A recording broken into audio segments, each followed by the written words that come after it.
Para mga tatad, magagawa tayo ng liempo-liempuan. Medyo na-miss ko to, no? Kasi ang asim natin ay lagi na uubos.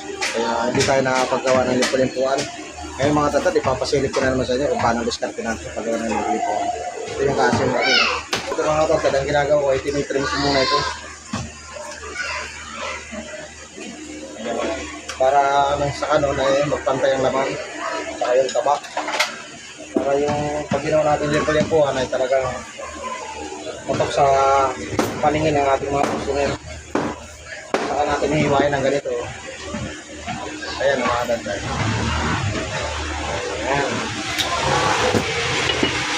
Ay, kain ang ulan. Ngayon ulit. Tinawag natin ito na liempo-liempuan kasi ito part ng kasim. Kaya mo daw. Lagi na mo eh. Pero, napakaganda di ba? Pinta ka prito. Dahil, Ang kaganda nito mga tatay, napakalambot ng part na ito, no? Kasi part na ito ng kasim. Tapos, 7,000. naging ano pa siya, parang pangihaw talaga kasi ginaya talaga natin yung itsura ng liempo. Yung mga tatay. Ayan.